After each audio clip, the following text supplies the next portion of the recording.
a chemical in one of the ways of making methamphetamine. And they thought the government in Mexico was going to cut down on ephedrine importations, which it eventually did. So they wanted someone to make ephedrine for them to forestall that problem and allow them to keep producing. But he, a Mexican guy who grew up in San Diego, went to prison for fentanyl production in the 90s, learned much more about how to make fentanyl by talking to chemists while he was incarcerated with, gets out, gets deported. The Sinaloa guys come to him and say, we want to set you up in this lab to make ephedrine. And he says, no.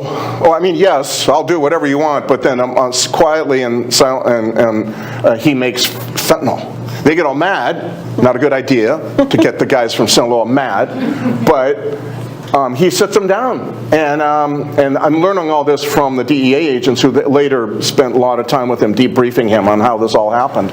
But he said, I explained to them that fentanyl was the most profitable drug they're ever going to find because you could make it in a lab, and he says it's 50, you could cut, this is how potent it is, he said, I could cut this fentanyl 50 times and you'd still have product, so a kilo can be cut into 50 kilos and you would still have product that would be recognizable to opiate users, heroin addicts on the street, and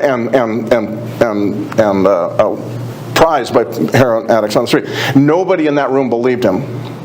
And he says, yeah, no, I've done studies, and so they began to ship this fentanyl up to Chicago and to test market. This was 2005, and there's wiretaps of people going, it's working. Oh yeah, they love it. You know, of course, what ends up happening, that's the first mass die-off to fentanyl. You have 1,000.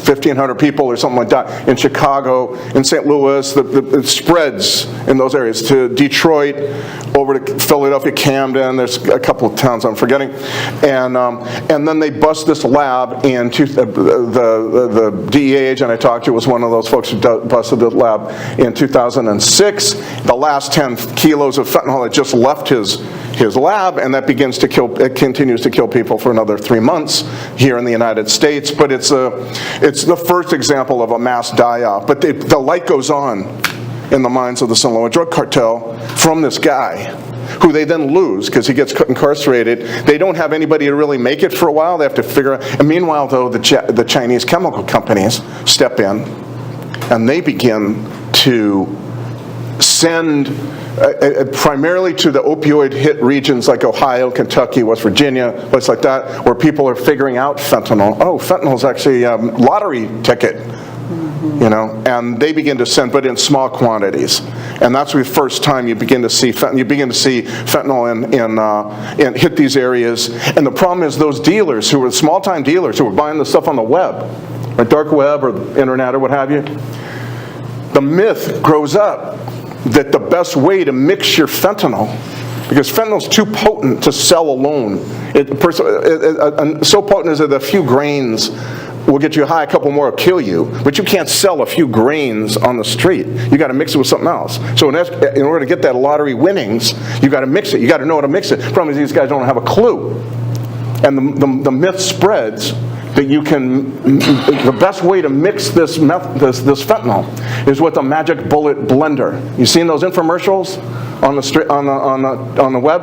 I mean on cable TV? You know, it's great for smoothies, and we have one. Okay, it's a good thing. I'm not trying to rag on this product. It's a fantastic product, and you should all make your smoothies and salsa with a magic bullet blender, because it is a great product.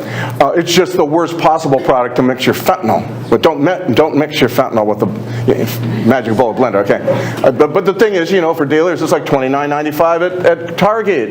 It's got that little plastic bubble, so I'm not going to breathe in the fumes. The problem is it doesn't mix liquid powder. It mixes only liquid, right?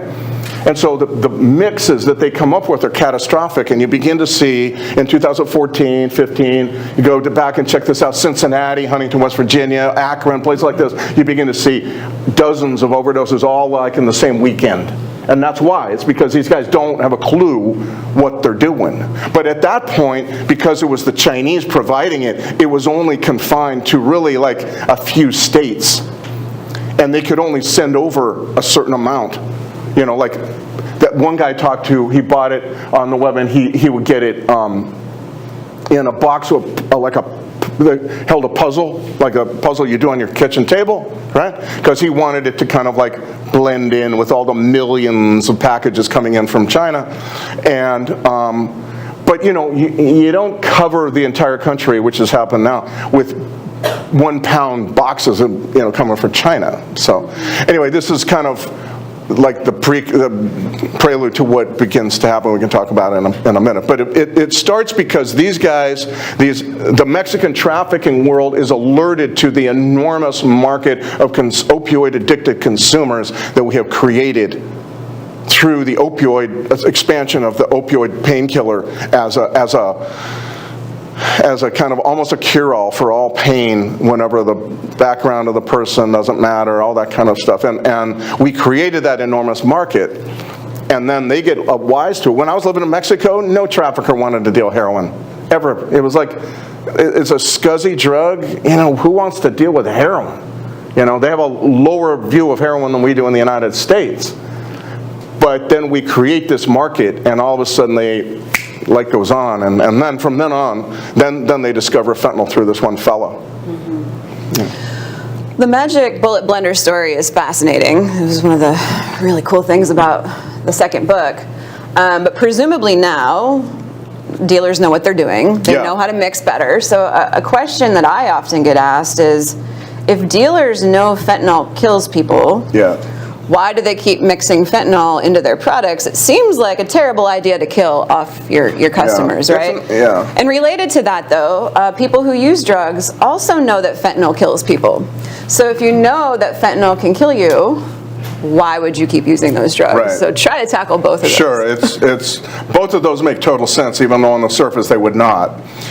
So from a trafficker or a dealer perspective, and it's unclear to me, I think a lot of the fentanyl that's now coming in may be mixed. On the other hand, it can be also mixed at the lower levels of the street dealer level.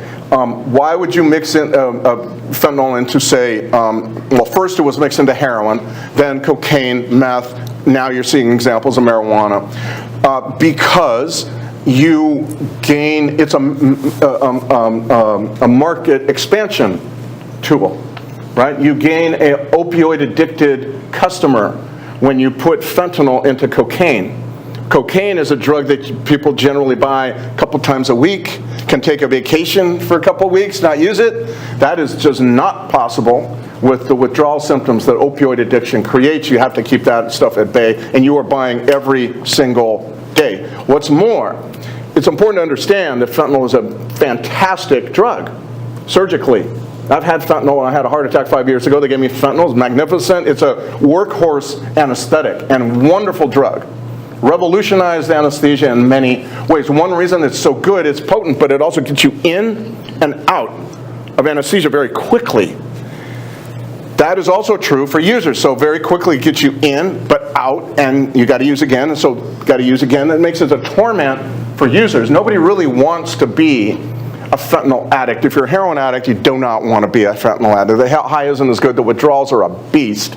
And also, you've got to be constantly using. So from a dealer perspective, it's great.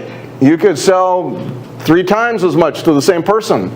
Guys got to use 4 or 5 times, 6 times a day. Most heroin addicts I know have used 2, 3 times a day. That's all that they need to use to keep the beast away, to keep the withdrawals away. And along the way, if you're a dealer, you will kill people. But on the other hand, the thing that has been true about opiate addicts forever is that, particularly on the street level, was when somebody dies of an overdose, that is not a warning. That's an advertisement. That's like, go get that dope. That's really great dope. Right? And so that is really what is motivating a lot of people right now, is that, and that's what happened in that Chicago case that I told you. The authorities in Chicago, public health, puts out a warning. Watch out for, they thought it was heroin at the time. They didn't know what they were dealing with at that moment. They said, very potent heroin could kill you. The area where this heroin was mostly sold by this one street gang was deluged. All the addicts in town just began flocking to buy that stuff. It was not a warning, it was an advertisement. And that is what's going on now in America too, all across the country. You get people who are, I think by now most people know fentanyl, they know it's in whatever they're using, they know they're addicted to fentanyl, unfortunately, because it is an unforgiving, I mean, people are actually saying, I wish for the days of heroin, because it was easier to deal with. Fentanyl is just such a beast because it takes you very high. Heroin, the reason heroin doesn't exist on the street anymore is because it won't deal with the withdrawals. You can't. It's a tolerance like this. Fentanyl's like here. There's no way you could use heroin, I'm sorry, and do away with the withdrawal symptoms for fentanyl. So that's why there's no demand anymore for heroin, because it doesn't really do what an addict needs, which is to keep the withdrawals at bay. It just doesn't do that. On the contrary, fentanyl now we're seeing it, it's staggering. I was just in Phoenix speaking at a conference, and I met several people who are counselors, and through them, recovering addicts and stuff like that. And they're now seeing people smoking these pills that are coming out with fentanyl in them, counterfeit pills. We can talk about them later. But basically, people are now using 50, 80, 100, smoking 50, 80, 100 of those pills a day, which means that they must have a tolerance that must be the highest any human being has ever achieved on an opioid ever in the history of the planet. You're talking about the equivalent of 10 grams of heroin a day, or some alarming thing like that, But that's fentanyl for you. It takes you up and up and up, and your day is spent just finding and smoking pills, So anyway, but it all makes sense. If it's happening on the street, what I've learned, there's a good business reason for it. It may be completely twisted, diabolical perhaps, but it all corresponds to the needs and demands of a opioid addict, which is keep the withdrawals at bay, make it easier to find, cheap, all of that kind of stuff. Follow the money. Precisely, yeah. And this is all about what benefits traffickers, not about what benefits consumers. So we know that fentanyl has changed the game. It's incredibly potent, incredibly deadly. But the methamphetamine thing seems to have skyrocketed again out of nowhere. Meth was around several years ago, and then it's back with a vengeance, and it's a bit different, quite a bit different. But fentanyl is an opioid, so it's a depressant. Methamphetamine is an upper, it's a stimulant, and yet you write about people who are using both on a regular basis, and so I can imagine confusion about why would somebody want to use an upper and a downer at the same time? Well, I think, first of all, what's interesting is if you read the history of drug use in America, you'll see that we as a culture go through cycles from stimulant to depressant to stimulant and depressant. But synthetic drugs made in Mexico with great impunity, able to get all kinds of chemicals through shipping ports. Shipping ports become the main thing that you need. A shipping port is where you can get the access to the rest of the world's chemical markets. All of that is what they control, and so they can make staggering quantities of both these drugs. They have flattened that cycle. That cyclic history doesn't exist anymore, really. We have fentanyl, we have a stimulant and a depressant at the same time all across the country. In Vermont, Skid Row, LA, Phoenix, Albuquerque, Reno, it's just all over, And so those cycles, it seems to me, have, for the moment anyway, been evened out, and it's just one thing. Methamphetamine comes because, as I said, the Mexican government put a kibosh on the importation of ephedrine, which you find in Sudafed pills. They were making methamphetamine, industrializing methamphetamine with ephedrine, but they couldn't get enough ephedrine to cover more than just, big parts of the West. Didn't come across the Mississippi River, and it really didn't cover the whole West. And so you had a lot of people making their own meth, shake and bakers as they're called, and they're getting the Sudafed pills and getting the ephedrine out of the Sudafed pills. But then in 2008, the Mexican government says, okay, we're going to really curtail importations. They have to switch. The trafficking world has to switch to I call it a new way. It's not a new way. It's an old way of making methamphetamine that involves a chemical known as P2P, a new ingredient, essential ingredient in this method is a thing called P2P, phenyl to propanone. And this was a method that was made by the first manufacturers of illegal methamphetamine, which were Hells Angels and biker gangs in LA. And I'm California. And back in the 60s. If you ever want to see the first expression of P2P meth, watch a great documentary called Gimme Shelter with the Rolling Stones. The Rolling Stones held a concert at Altamont Speedway east of San Francisco. They hired, well, there's some debate, but the idea was that they hired the Hells Angels to do security. Well, these guys were all on P2P meth, and you could see what happens. It's nuts. It's an amazing document. The end of the 60s happens with the Altamont conference. It's all of a sudden hippies are no longer peace and love. They're all like insane Hells Angels. But anyway, so the P2P meth, they have to switch in Mexico in 08, and P2P meth has one benefit. It stinks. It's very messy, it's very complicated, but it has one benefit, and that benefit is you can make P2P many different ways. Lots of chemical hacks for making P2P. So the government can't crack down on all these different ways because, frankly, they all use this very common industrial chemicals. Right? And so if you would crack down on this, all these industries would be hurt. So they can't do. So what this means is if you have access to the world's chemical markets coming in through those ports, you can now make more methamphetamine than you ever thought, and that's what's happening in the last several years. Really, by 2012-13, they've kind of figured out, more and more people are figuring out how to make the P2P meth, different chemical versions of it, that kind of thing, and it begins to spread. So in 13, you begin to see it take over Skid Row, LA, dethrone crack as the drug of choice in Skid Row, which I never, ever thought I'd see. But that's what's happened. You begin to see it move. It hits the Midwest, 2017, let's say. Hits up into New England, Massachusetts, Vermont, 2019. They never had any meth at all. Now they do. And at the same time, unbelievable but true, is that they not only they cover the country, but they drop the price by 80. The price collapses 80%. Like I'm in Nashville now.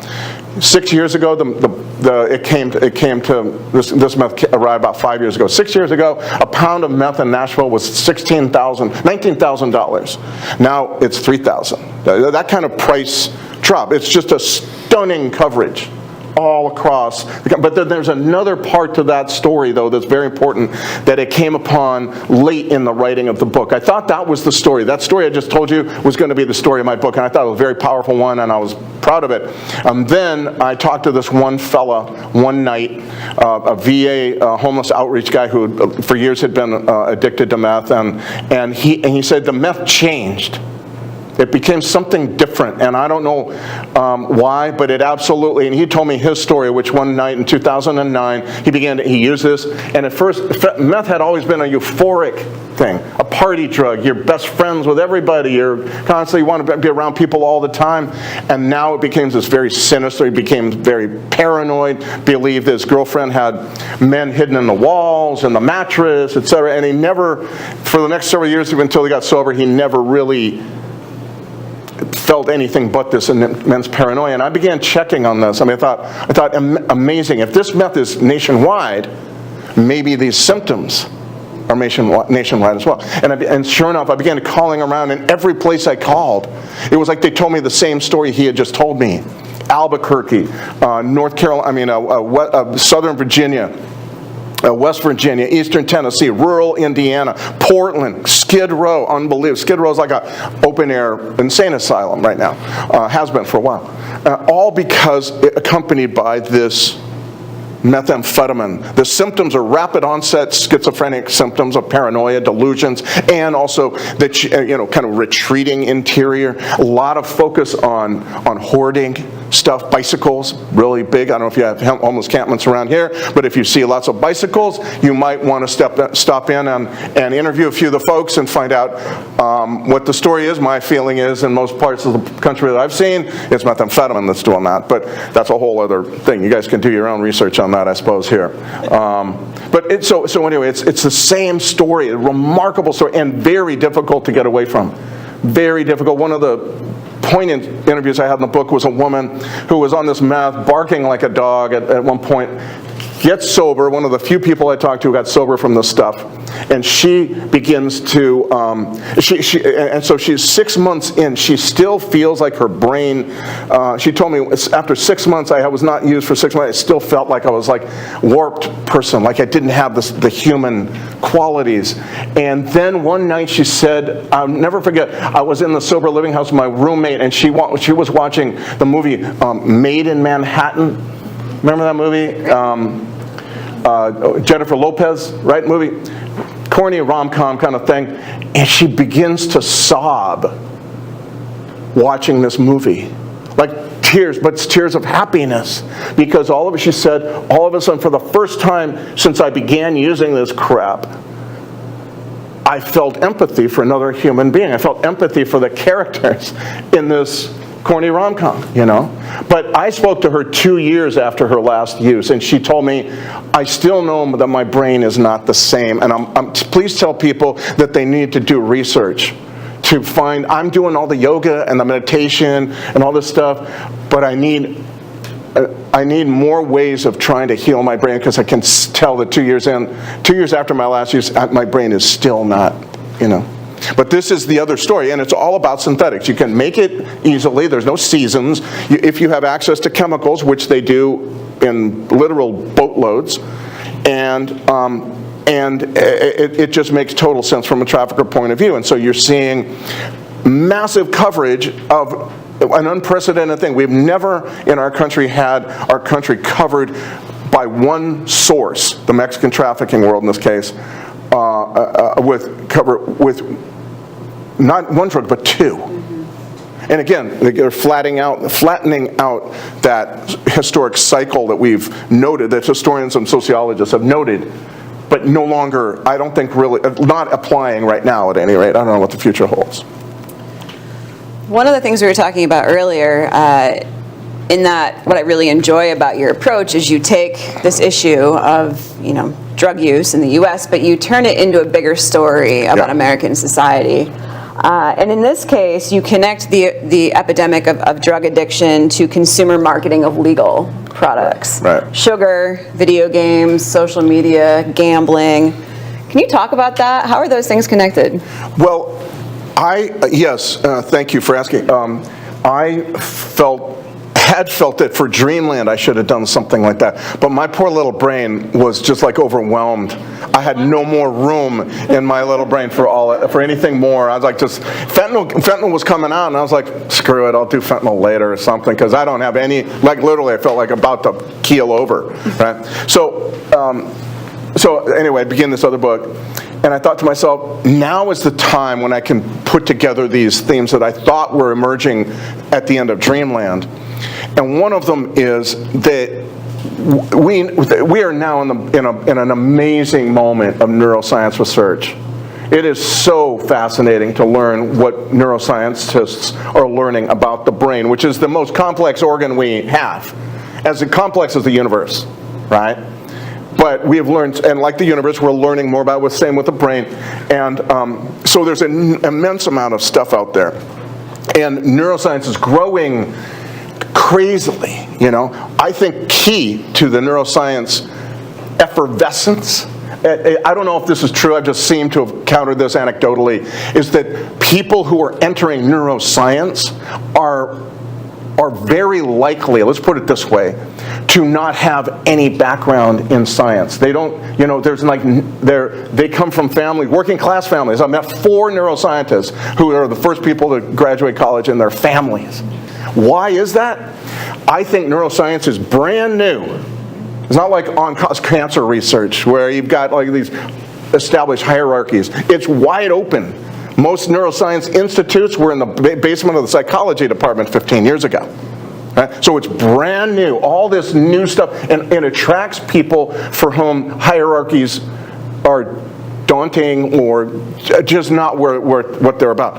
And it's a remarkable thing. I began to realize that, you know, these are people who are, anyway, I talked to a bunch of them, right? People who just nobody was talking about brain chemistry around the dinner table, you know, when they were growing up. but it's like a wide open thing. It's new, and so all kinds of new folks can come. Maybe in 15 years there'll be all the hierarchies that you find in cancer research. I don't know. But I was able, very luckily, to be able to talk to some very brilliant neuroscientists. Two women, one at Nicole Levina in particular. She was so great in Princeton, and they began to. Again, her father was a furniture store owner. You know, that's the thing. Fascinating stuff. I think there's a whole world you could write about neuroscientists about that. I may try to do that at some point, and we'll see. Anyway, so they begin to tell me a little bit. Like, I'm a layman. I'm a crime reporter. I don't know a damn thing about any of this stuff, you know. And so, but that's the beauty, the excitement of journalism. You can find out any damn thing you want. The point of journalism is not to write about what you know. The point of journalism is to write about what you don't know, but you're going to devote your entire time to finding out about.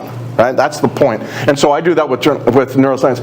And I begin to see that all these guys, the Sinaloa drug cartel is just part of a long continuum of companies and groups and others who have figured out some basic ideas about how our brains work and have spent a lot of money developing strategies for prodding that. So a casino, and now you're seeing all these damn casino gambling apps, right?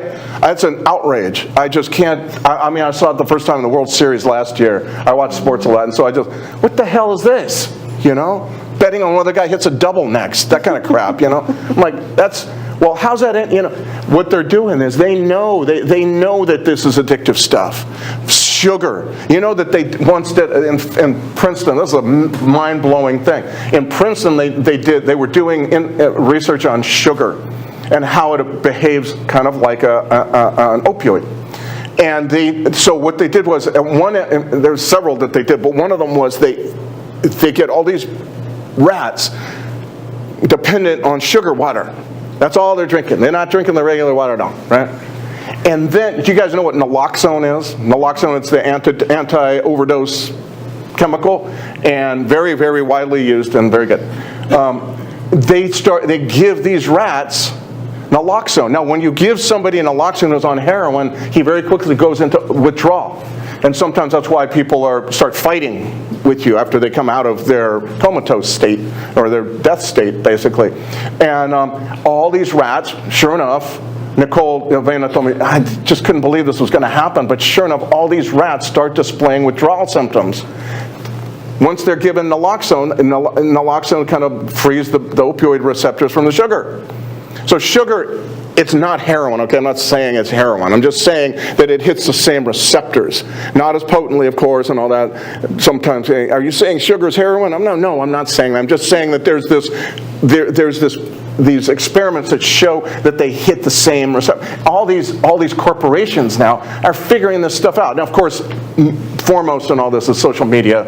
Obviously, you can go on and on. Netflix never allowing us to stop watching. They just dovetail into the next episode because, you know, it's all about reducing friction to use because they want to make it addictive, and that's why do soda manufacturers fight over space in the grocery store? That's why, you know, because they want it easy to buy my product. Why do they never change? Why do fast food companies never change their logos?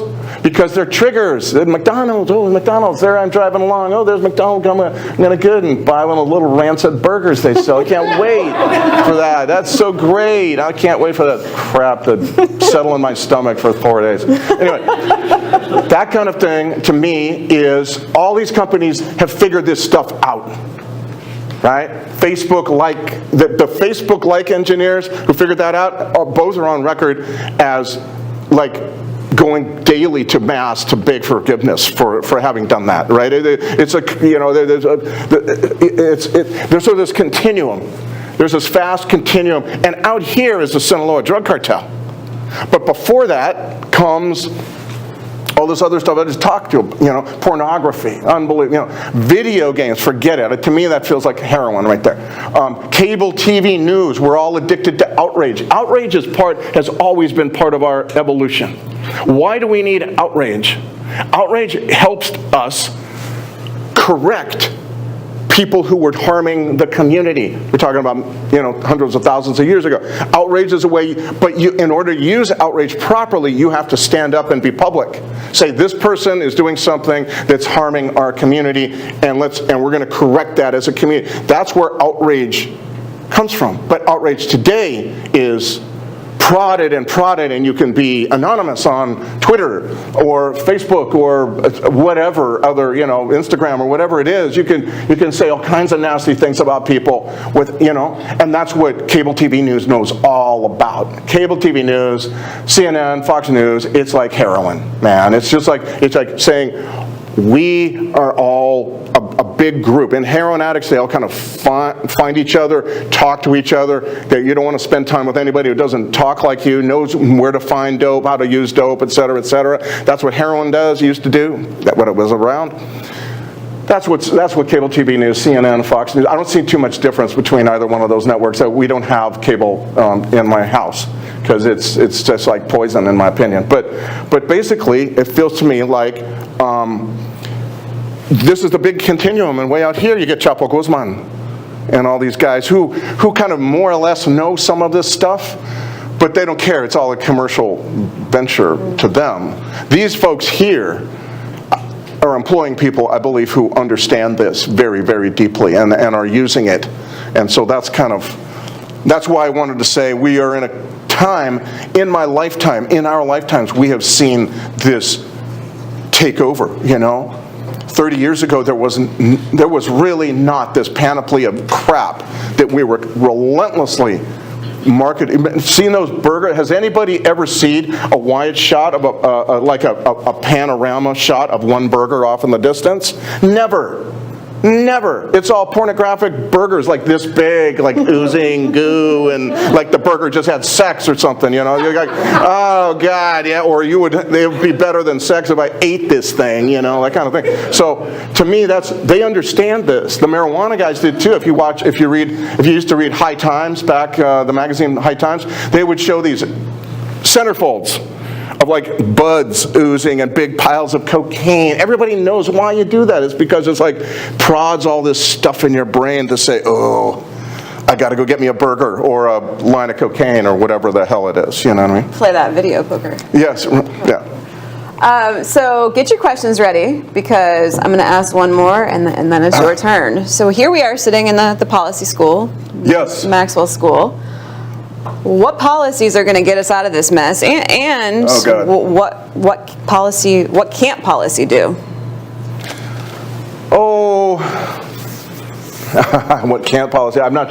Let me talk about a couple of things that I think are essential now. The problem is we face now as a country is the approaches that fentanyl and meth in these vast quantities change everything. Okay? There's nothing about drugs, how to deal with them, use, profit, smuggling, et cetera, addiction, treatment, all that remains the same with these two drugs on the street and the quantities that are out there today. That's my definite feeling. You've never seen anybody addicted to 10 grams worth of heroin actually living, on the streets of America. Now you have that kind of thing. So, and the other thing that's very very important to understand, again, talking about the neuroscience, as you just asked, is that these drugs, all drugs of abuse, do a pretty good job of squelching our instincts for survival, making us not want to do the things that have allowed us to survive as a species. Eat, have sex, be around other people, right? And they squelch those basic very, very powerful, all of those very powerful instincts it's monkeying with, and doing a pretty good job of it, with our instincts for survival. Right? So you see, we lived in New York, and when I was a kid for a year, went to the Bowery, there's all these guys addicted to alcohol, living on the street in the middle of trash. Why? Because their life had been, their brain chemistry is controlled by alcohol. And so to me, this is an essential, and this is done more effectively and more completely the more potent and the more widespread the supply of that drug is. So alcohol does that. Methamphetamines seem to do it just so much more intensely. So And there's no such thing, by the way, as anyone who survives long-term on meth. There's no 40-year fentanyl addict anymore. It's all everybody dies.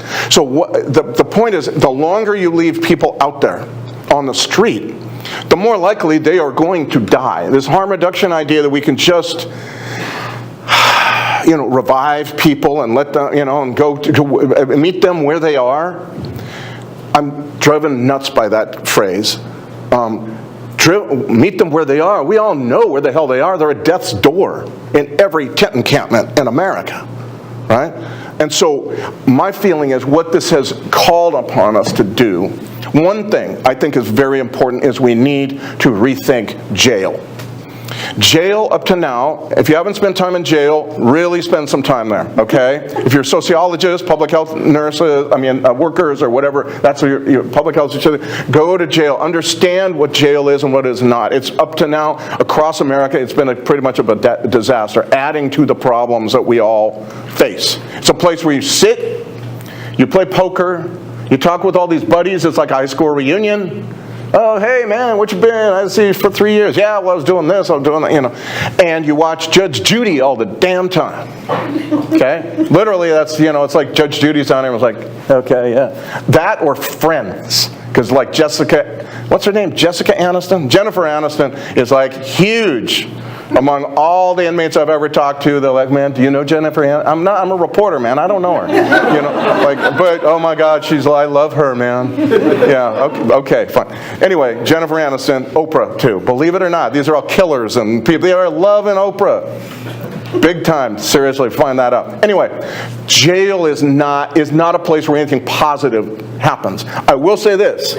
So many recovering addicts have told me that the reason they are now sober is because they got arrested. The best day of their life was that they got arrested. They got away from the dope that they couldn't do it on their own.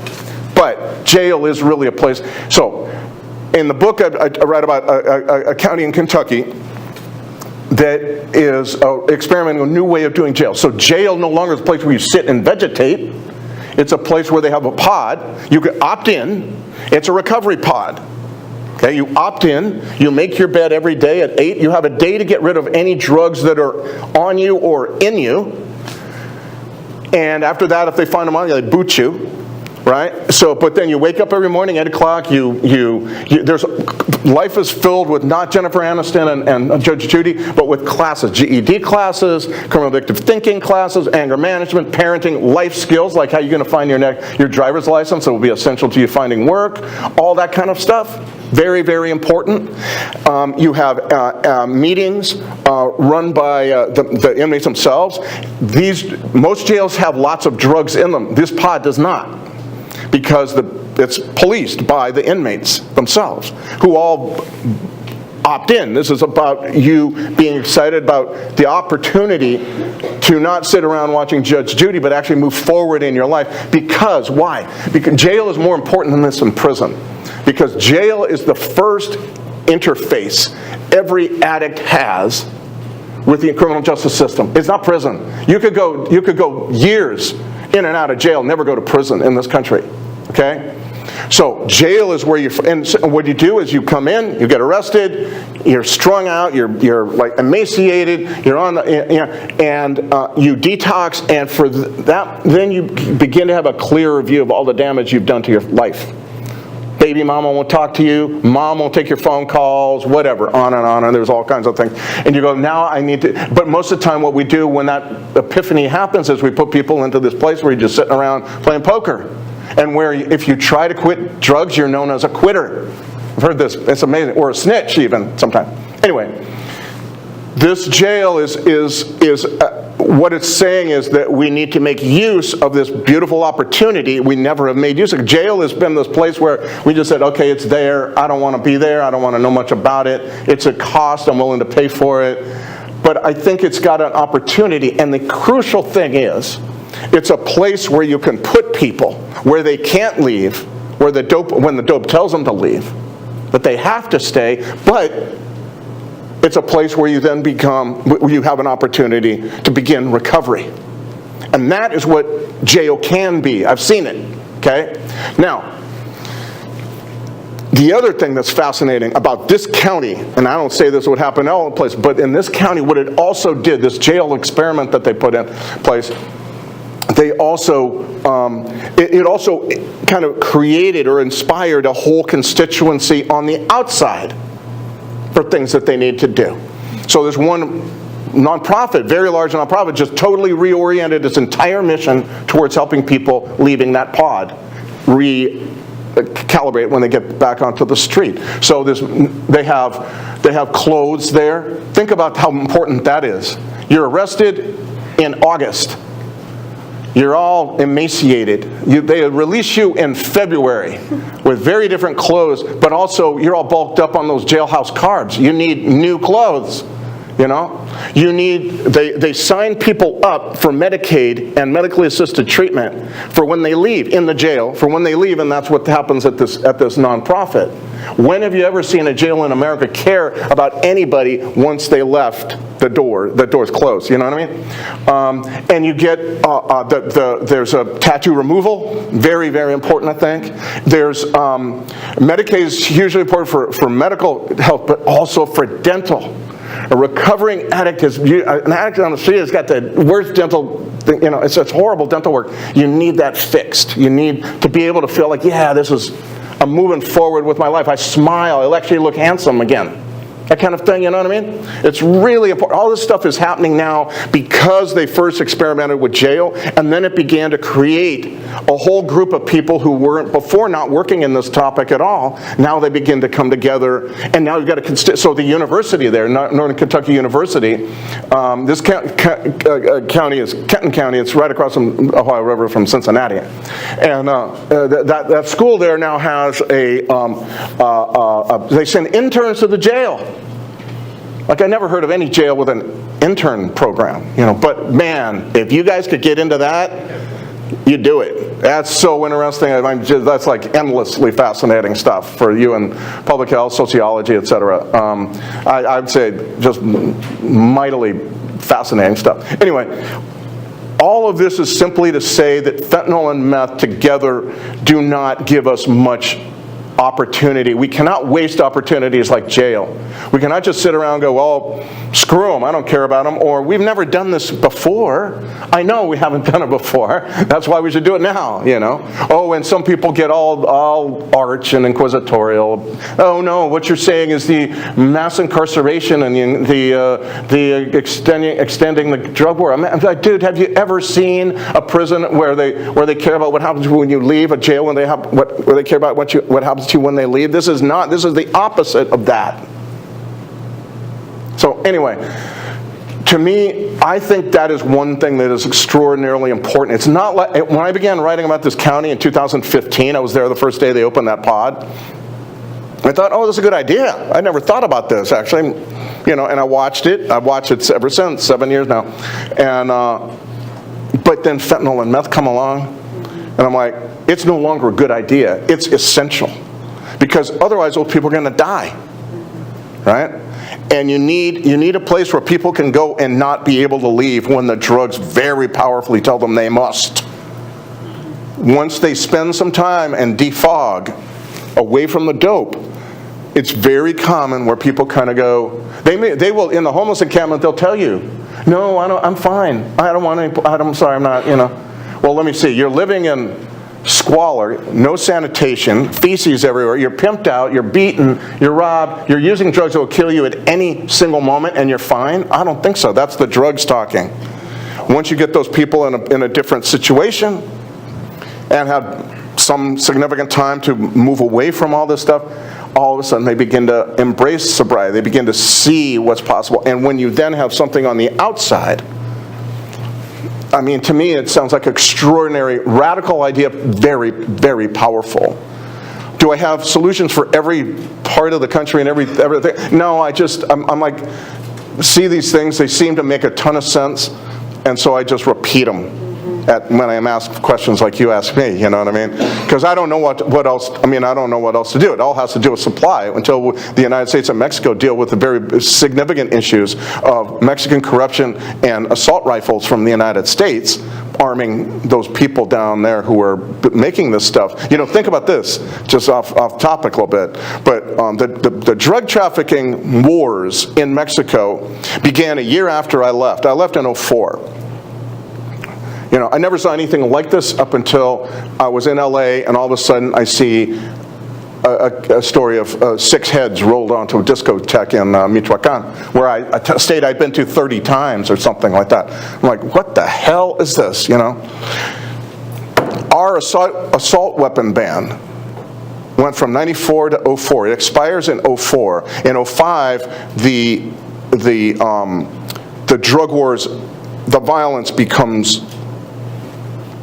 alarming, and after that, it just amps up every single year. Now, maybe that may be a coincidence. I'm not saying I know all the reasons there for that, but I can tell you that the assault rifles, AK-47s, AR-15s, all that ammunition you can get, those clips that carry so much ammunition, that is like major guns of choice for the traffickers, and they get them from here. You know, or they're smuggled they're bought here very easily and then smuggled south. There's a great person you should follow on Twitter, Michael Humphreys. He runs the Customs and Border Patrol crossing at Nogales, Arizona, and he puts up that stuff every day. And the other day they tried to stop this car. The guy stopped and then ran into Mexico, but in the car they find 3 or 4 of these guns. That's the thing. It's not 500 guns at a time. It's, as they say in Spanish, a la hormiga, ant-like. It's like a few at a time, hundreds of times a day for years. That's how you get to where we are. So, anyway. Fascinating. So many fascinating stories. All right, it's your turn. We've got a couple of folks walking around with microphones. So why don't you say your name, and then you can go ahead and ask your question. So this is the terrifying moment where I had a question, then I stood up in front of a room full of people and found myself having to improvise. My name's Larry Morgan. I'm a PhD student here, not in Maxwell, I'm in rhetoric, but... Oh, there we go. I come from El Paso, Texas, and... great town. Yeah, it's a great town, and I spend a lot of time in Juarez too, and right. You know, and this is something that I'm kind of shaping my dissertation up to be about, but I know a lot of people, you know, friends, extended members of the community. You meet a lot of people if you socialize in the right places who are involved in the narcotics industry, the illicit narcotics trade on the border. And what's been sort of interesting to me is thinking about the sort of militaristic paradigm that we use when we think about people who are in this trade, because, I mean, there's not a lot of daylight between users and sellers, at least in my experience, and oftentimes I feel that people are treated with a kind of threat response that isn't really proportional or conducive to any kind of social improvement, and in ways that are sort of have all the kind of moral nuance of like an episode of G.I. Joe, where, in the Patriot Act, right, public enemy number 1 is the concept of terrorism, public enemy number 2 is methamphetamine. And to put these things on the same level like that, I'm dubious about the way that works when I can legally sell alcohol to somebody who's teetering on the edge of liver failure and not be kind of thought about in the same sort of vampiric terms as we might talk about like your average street seller. I don't know if this is actually leading to a question. As I said, I'm improvising, but I guess in your reflection, like, how does this sort of militaristic paradigm, this kind of national security framework that we kind of treat, low-level street operations, things like that, with, like, what impact has it had? And how would you see that shift? Well, thank you. Yeah, I've been to El Paso many, many times, Juarez many times as well. It's a fascinating part of the country. I really love El Paso. I'm not so fond of Juarez, but I love El Paso. It's a great place. I don't know. I mean, we have a number of issues at work, right? One of the problems that we face is that and I will talk about Mexico because I lived there a long time. Mexico has, I do not believe we've had really what I would consider to be a drug war, a war against drugs, because Mexico has always been involved in promoting drug growth, and the early growth of the cartels was all due to elements of the Mexican government, you know. And so I've never felt that Mexico was really cared, or was not, in elements of the government were not bought off by the profits of this industry. And so when you have somebody in the boat who's drilling holes while you're trying to bail it out, it could be a problem, you know. And so it leaves very little other options, it seems to me, once you have that. There's a great book written by historian Ben Smith, just out, called The Dope. You want to read that. Read that. I mean, you can see the corruption going back to the 1950s. There's never been a time in Mexico where they really have set about understanding the deep problems created and then address them in ways that I think are necessary, and are showing that they're absolutely necessary today, you know. So I think sometimes a lot of what we have tried is because we don't know what else to do given the reality on the ground. Now, we also don't do enough of this kind of thing that they did in Nogales, where they look for these gun smugglers. This is an essential thing we need to do as a country. Now, I hope that law, the series of laws I think that the Senate passed after Uvalde, Texas, will really do something about this, where you can't buy these guns so easily. But we really do need to do these kinds of things. I will say this. What this feels like to me, traveling the country, talking to people, is partly a drug issue, but it also feels very much like a national poisoning. So if it's a national poisoning, what do you do about that? I mean, I don't know. I just think that we have been hamstrung by certain attitudes in this country with regard to drugs that I think are changing dramatically. I've seen them change dramatically since the book Dreamland came out, I can tell you. When I was writing Dreamland, nobody knew how to pronounce naloxone, right? You know, that kind of thing. You know, I mean, now we're just like night and day. It's a real different world. So I think that's important, real advance. But I still think this is a supply story, in my opinion. One of the things, you know, as a journalist, you change your mind as the facts change. When I was in Mexico, I believed what most Mexicans believed, which was that this was all demand-driven. Yeah, I do not believe that anymore. I'm sorry, the evidence that I've been able to uncover feels to me, the opioid epidemic happened because of the pharma companies promoted this, the doctors pushed it on patients, the patients then grew, and you get this supply of opioids that goes like this for 15 years. That's a supply creating demand. And with fentanyl and meth, same thing. They're creating through putting fentanyl and cocaine by all kinds of ways. And now it's with these counterfeit pills that you see all the time, right? You know, and so to me, it feels like we have tried things that, because of the reality of the situation, have been what we could try. I hope, vain hope perhaps, that the United States and Mexico can one day collaborate on this, because we both need to. The problem is we've never had the attention span for Mexico. Mexico needs to have the same relationship. We need the same relationship with Mexico that we have with England. You know? It's a 2,000-mile border, free trade, all these issues between us, and we occasionally pay attention. That's not good enough. We need to be able to, I think most congressmen need to know, okay, name the 6 border states, Mexican border states that, you know, with the United States. That kind of thing. We need that familiarity that allows us to work together. That is possible because it has happened. It's just not well known, and it's not, it comes and goes too easily. I'm not sure I answered your comment or question, whatever it was, but that's kind of what I would say. Provost. Whatever, you figure it out. You be in charge, Katrina. I wonder if we can go back to your comment about Fox News and CNN being heroin.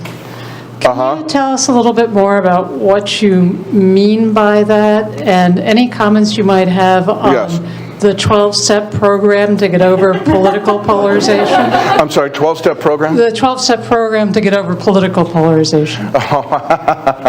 Yeah, I don't have one of those. Well, what I was trying to say was that heroin and drugs in general, addictive drugs, tend to form groups. You tend to form groups of like people. You don't want to be around anybody who doesn't know where to find dope, buy dope, use dope, and talk endlessly about dope. It's the most boring people you're ever going to meet is a person who's addicted seriously to this stuff. So, it seems to me that that's what Fox News and CNN do. They form us into groups where we talk to only people who think like us, look like us, talk like us in kind of the same language, you know what I mean? And the message of both of that whole format is to tell your audience, you're right, they're bad. It's not to say, you're partially right, but this person has some ideas that you might want to listen to. That's why I got into journalism, okay? I wanted to be constantly surprised. And I never am ever for a moment surprised by anything I ever hear on either of those two stations, and I've stopped listening. I watch them when I'm in hotels a lot, you know, so I like 5 minutes and I'm like, screw this, man. I go to infomercials for Magic Bullet blenders rather than watch that shit, you know what I mean? But,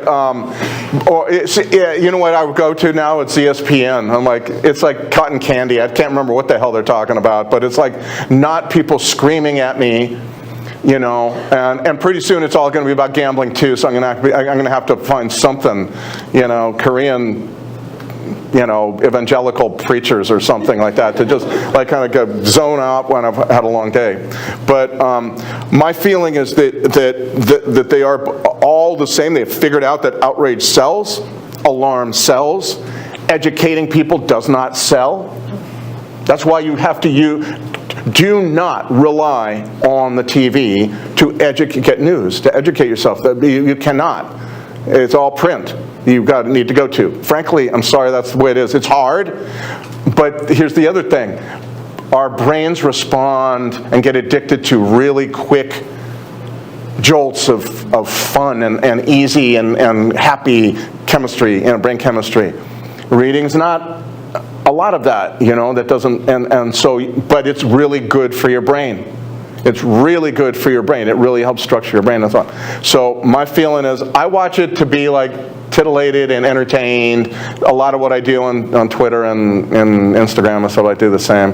You know, when I really want to learn something, podcasts I would say are fantastic. That's where I go.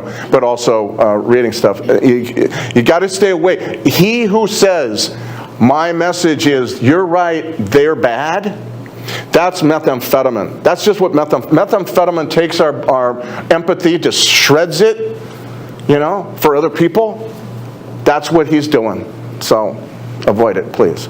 Let's say the other thing that makes this kind of news similar to drugs is the outrage activates something in your brain that gets you all wound up. It gets the adrenaline going. Yes. The anger gets out there. You're feeling excited. That's exactly the feeling of exactly. It's like that narcotic. I feel like, you know, and to me it's felt like that. That's why we. What's one reason why we just don't have cable at my house. Oh yeah. Hey, how's it? So there you go. So my name's Evan Nanai. I'm actually from Atlanta, Georgia, and I'm a master's in international relations here at Maxwell. Great. And I was curious about, your comment about Mexico is really interesting, and it was actually related to the question I was going to bring up. And that was related to sort of the state complacency and cooperation in producing drugs. Yes. So for example, given the recent events that happened in Iran, I've spoken a lot to the Iranian exile, sort of emigre community here, and there's quite a few in Maxwell. And they adamantly said that everyone in Iran knows that the Iranian government produces drugs and sells it in order to make a profit, regardless of their supposed, you know, religiosity and things like that, they are so complacent because that region of the world is really associated with drugs. And the same thing with other governments around there, Turkmenistan and like that, and North Korea also I've heard produces drugs. So I was curious about, is there any state involvement with this, and sort of what is sort of the trends and the shifting sort of demographics of the drug production? Because I've heard that Peru, for example, is producing a lot of drugs, but now Mexico is kind of falling behind in terms of drug production and things like that. That's what I've heard, at least. I would say that there has always been government complicity with the drug production and drug groups. If you want to know, there's a great book called, one of the first ever read, by Elaine Shannon, a journalist back in the 80s. She wrote about a book called Desperados, tremendous book, it's a great book to read if you want to understand the beginnings of all this. But there was an organization known as the Directorio Federal de Seguridad, which was part of the federal government, formed as kind of a way of rooting out communists, but in the border areas it really became a facilitator of all the major drug cartels. What became the major drug cartel, because at the time it was just a bunch of disorganized farmers and ranchers who were doing this stuff, and they kind of helped organize it, right? That doesn't mean the entire Mexican government is involved in this, but it doesn't need to be the entire Mexican. I would say today there is a distinct apathy towards doing anything about all those chemicals coming in from China and India through those two ports on the western Pacific coast of Mexico. They didn't do anything about it. That's why we have two drugs that have covered the entire country, because there's no attempt to to question those chemicals. Where are they going? Why are you buying them? Why are there so many of them? All that kind of stuff. Just complete abandonment of that responsibility. Well, I was curious about the Middle East as well. Like I've heard that Moss and yeah, that you're going to have to ask that of somebody else. I'm a reporter, but I don't know much about that part of the world. I know a little bit, but not enough to be giving my opinion at a public conference. Journalists need to talk about what they know, and I've never studied the drug world. I would say that fentanyl calls into question whether, like, Afghanistan can continue to be a heroin producer. I would say that nobody in their right mind would now produce poppies if they could just make fentanyl, but that's a whole other thing. The other countries, I think other people are going to be better sources of information on that. On this topic of government complicity, let's not forget that the United States has been complicit in the manufacture and sale of drugs that addict people.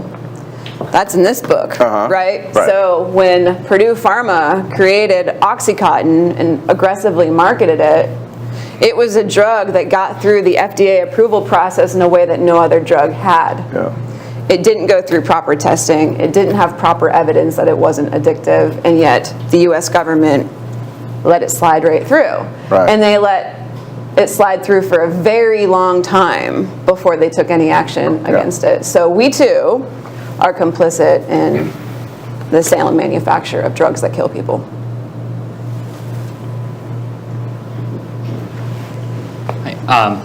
Travis Glazier, I'm an alumni. So the question I have is about local policies.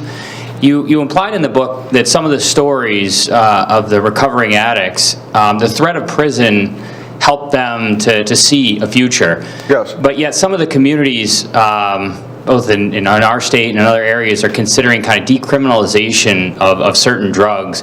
Do you think that threat of prison is an important kind of stick to keep into the equation, or do you think it's more of a social support structure issue? No, yes, I do. I think it's extraordinarily important, and we've kind of stepped back from that one tool that now becomes more important than ever. The leverage of law enforcement, the leverage of you might go to prison. I've just heard too many stories of people who say the only reason I'm here in treatment is because initially I was told I was going to go, it was here or go to prison. Just spend time with people. Just spend time in jail and talk to people, and you will hear this story over and over and over again. One of the reasons we got into this problem with so many overdose deaths and so on is because decriminalization, this was all coincidental, but decriminalization and COVID and fentanyl and meth all kind of converge. You know, decriminalization 2019, 20, COVID 20, fentanyl's already there, you know, all of these things are happening. No, I absolutely believe. Now, that doesn't mean, and I believe decriminalization is a colossal mistake. When you are talking about fentanyl, I mean, that is essentially the same. Sale of fentanyl is like firing a gun into a crowd.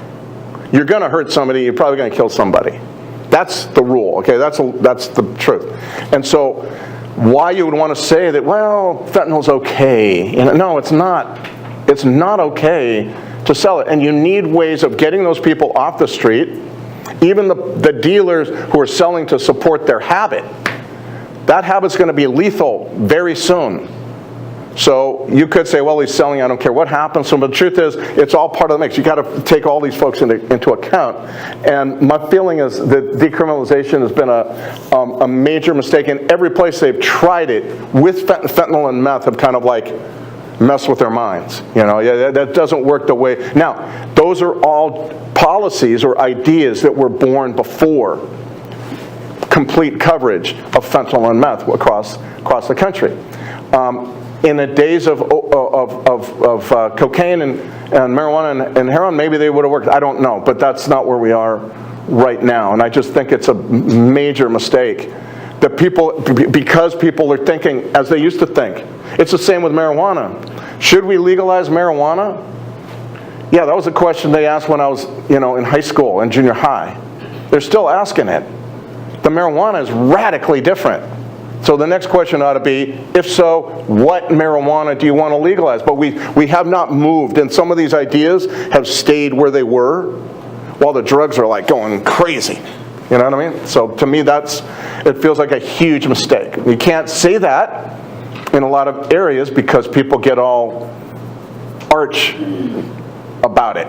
Oh, you're going back to the drug. No, just listen, okay? Stop being outraged by what I just said. I was at a thing last week, Bloomington, Indiana, and I gave this long talk, and a lot of it was about this jail idea and all this kind of thing, and the question written out on a piece of paper was, when has mass incarceration ever helped with addiction? I'm like, dude, you spent 50 minutes listening to me, and the only thing you came up with was that I was in favor of mass incarceration? I mean, it's lazy. Just lazy thinking, So anyway, I get all upset about this stuff. We'll move on. Can you hear me? Okay. I can, yeah. Okay, hi, I'm Vanessa Chera. I'm a policy studies major here at the Maxwell School. Great. And I know you talked a lot about fentanyl being like the death sentence to people who are per se on meth or crack or whatever that is mixed in with their fentanyl. Do you think there's ever going to be a way for these people to get off the death sentence, or is this kind of just the end for drug users? No, well, I think you need to be in a place where you can, and quickly, because the truth is, like they say, on the street, one of the things they say is fentanyl changes everything. The other thing they say is there's no no such thing as a long-term fentanyl user. They all die. Not like heroin. I've met people using heroin 30, 40 years. Yeah, no. So there's a possibility, but it's just not. I would say with fentanyl, you need to get off the street. You need to be away from it. It's a separation from it that is essential to me. You can't, and that's why they go to tent encampments. I've been with people. They're offering, do you want housing? Do you want treatment? No. Okay, let me get this straight. You're living on a sidewalk in Hollywood, right? There's no place to use the bathroom. There's no running water. You're out of your mind because you're using meth too, and you're talking with your dad through a 3-foot mirror who lives in Jamaica, and the doctor comes back and says, well, she's not ready. I'm like, man, she's never going to be ready. You need to get her someplace, and I think what this is also showing is that we need to really rethink and come to new approaches for addiction and mental illness together. So often they've been like separate. You can even see it sometimes in some counties.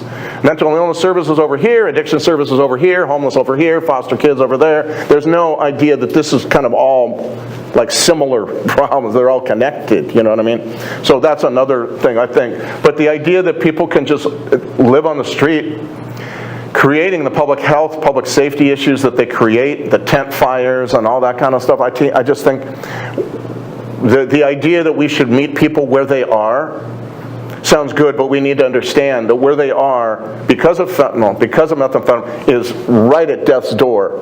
And tomorrow, a week from now, 2 months from now, they're going to be dead.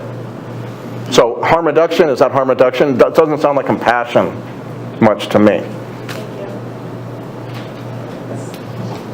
Hi, my name is, okay, there we go. My name is Kennedy. I'm a second-year undergrad here at Maxwell. My question for you is, it's a well-known fact that in prisons and jails across this country, we have very lackluster health care as well as mental health care.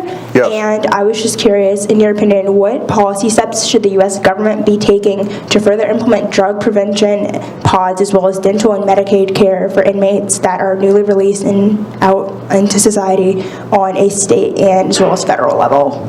That's a great question. And I would say one of the things about the jail option that I was just discussing is because there's no, in those, first of all, there's no drugs. So separation from drugs is a big, big part of this. You need that. And that takes care of a significant part of the mental illness issues that also arise, right? With this, though, as you are beginning to kind of work with people on this, and this becomes kind of part, jail can then be a place where you advance in both of those realms, it seems to me. Now, we're all figuring it out. Everyone's kind of groping half blind on this. It's an experiment that's moving forward in various counties, importantly in counties that have been so badly hit by the opioid thing, because they know, they've been through this. I mean, we'd be wise to take their lead because they've been through this for so long. But I do believe that what all of this is calling on us to do is rethink how to deal with addiction and mental illness, like together. The idea that they're somehow separate, sometimes that's true. Mostly, I don't think it is. I think it's really connected. And so then maybe we need to rethink transitional housing.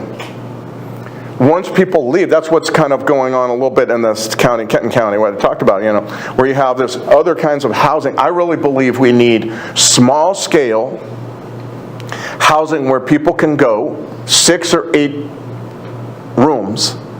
It's for dealing with, and various gradations of who gets released. I mean, or who gets committed, you know, 6 months this guy, 2 years that guy, you know, maybe more for the other fella, you know, that kind of thing. So people have, and that this should be like in, my dream is that this would be in every town. This one guy goes, well, that's not going to work because you can't scale it. I'm like, good. Like, nobody is going to support a project that comes to you and says, 80 beds. The whole town's going to rise up and go, no, 6 beds, 8 beds, over and over. And it's going to cost a lot. It's going to cost a lot because you need nurses, you need doctors sometimes, you need supervision. It cannot be like guys just allowed to hang out on the porch when the girls get out of school kind of thing. You know what I mean? It needs to be like really thought out. But it seems to me this whole predicament is really calling us to rethink all this stuff. And it's being rethought. Little by little. It needs maybe to push, and maybe the federal government needs, in my opinion, the federal government needs really to push the idea of thinking about jail in a different way. Again, all of you all who are in public health, sociology, whatever, spend some time in jail. I don't know what your jail situation is here or the little towns you got around here, but it's frequently not a pleasant place. It's frequently not, you could see that it's not a place where productive, positive things are going on. But it can be. And if you ever get in the area of Kenton County, right across from Cincinnati, go visit their jail and see. You know, it's really like new stuff going on, which it should, because this is prompting all kinds of new. The severe problems require a whole new way of thinking, and I've been seeing that since my book Dreamland came out. Honestly, it's like new ways of thinking. Great, keep going. Let's figure out more stuff that we haven't even figured out yet. We're almost out of time. We have time for one more question. I think you've already selected who that. My name is Dominic Bueller. I'm a junior here at the Maxwell School. And you said that you oppose decriminalization, but do you think policies that provide clean syringes for addicts, such as the now famous policy in LA County where drug users can swap dirty syringes for sterilized syringes, are good because they prevent deadly blood-borne diseases like HIV, or bad because they give resources to addicts to continue their addiction? No, I think they're good. I think that we don't have, no, there's some things that are about harm reduction that actually are very important to continue and have always been. Syringe exchange is absolutely one of them. Now, they need to be actual syringe exchange, right? Not just giving needles out. That's been, anecdotally, I would say, talking to people, that's what they say happens in a couple places. I don't know. I will say that we painted ourselves into a corner with that. You know, initially when I started my book Dreamland, I would have said that's kind of weird.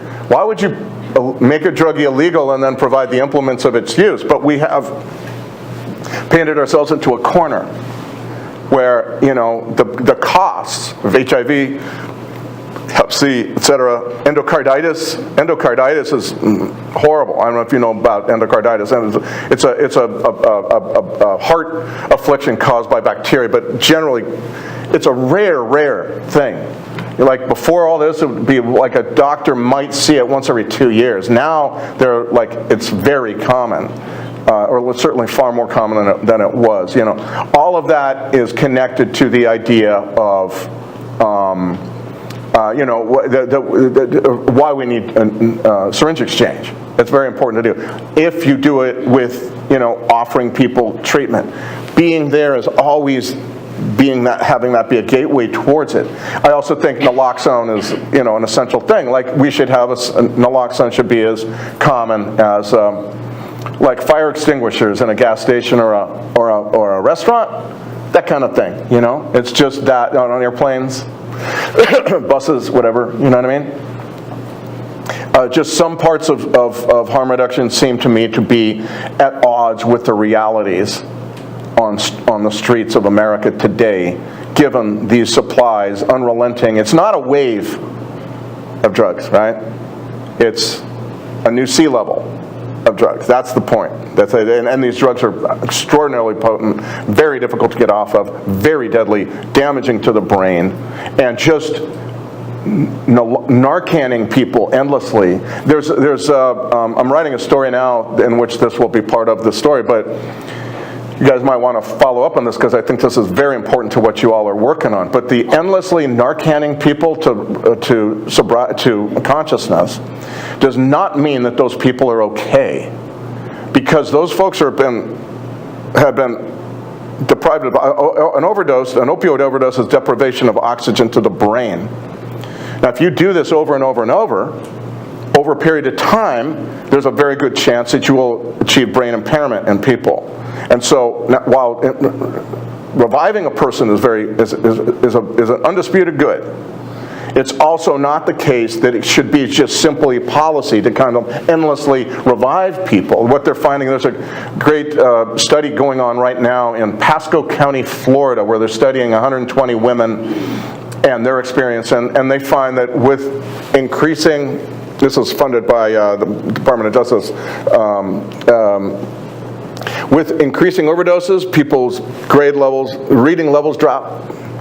Their ability to focus, follow directions, understand instructions, it drops too, because the brain on overdose, the parts of the brain that are affected by overdose are first the hippocampus, the memory part of your brain, the cerebellum, which governs motor skills, and finally, perhaps most important, the prefrontal, prefrontal cortex, which governs planning and consideration of consequences. All of these, the communication between them all is corroded, they believe. Very much like a concussion, except for like in the NFL, you have to stay out for whatever number of weeks, right? But on the street, you get revived, right back to the street where maybe that same day you will have another overdose. And people are now 30, 40. We live in a historic time. Never have we seen so many people in one country overdose on opioids. I believe. I don't have a study of saying that, but it just feels to me like that's the case. Never has this happened so much. And then never have so many people been revived with naloxone from an opioid. Most people usually used to die frequently. And so what that means is that now we're dealing with another issue. If all you're going to do is Narcan people, Narcan them, and there's no attempt to like take that person and find another option and really maybe push that person, threaten that person, nudge that person so the dope is no longer speaking for them, then you are going to end up with very likely with a significant population of people who have been brain impaired. And that's another thing that a policy that does not understand or not reflect the new reality on the streets that these drugs in those massive quantities represent. Thanks for the question. Let's thank Sam for being here. Thank you all very much. Thanks a lot. We have some refreshments in the back. I think Sam is willing to sign some Yes, if you have a books. book of mine, feel free to bring it up, and And thank you all. deface it.